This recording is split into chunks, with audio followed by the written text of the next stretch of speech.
Hi mga kaniks! So dito, to the rescue na naman ng aking asawa. Lagi kasing tama yung sukat niya at ako naman ay taga-gupit lang. So dumali na naman yung pagka-OC namin. Ang dami kasing nakadikit na balahibo doon sa aming cutting mat. So dito gumagawa kami ng personal name ng HTV.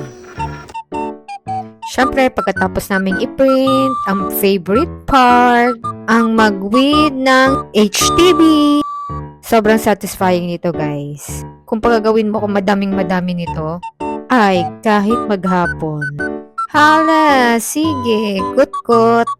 Sobrang gusto namin yung printing business. Parang nasa line talaga kami nito. Ang dami experiment everyday. Kung magkamali man kami, charge to experience na lang. Nahirapan ako sa part ng letter A. Ang hirap palang tanggalin ng mga maliliit. Sobrang kutkot talaga. So, heto na ang outcome. Bye, Anix!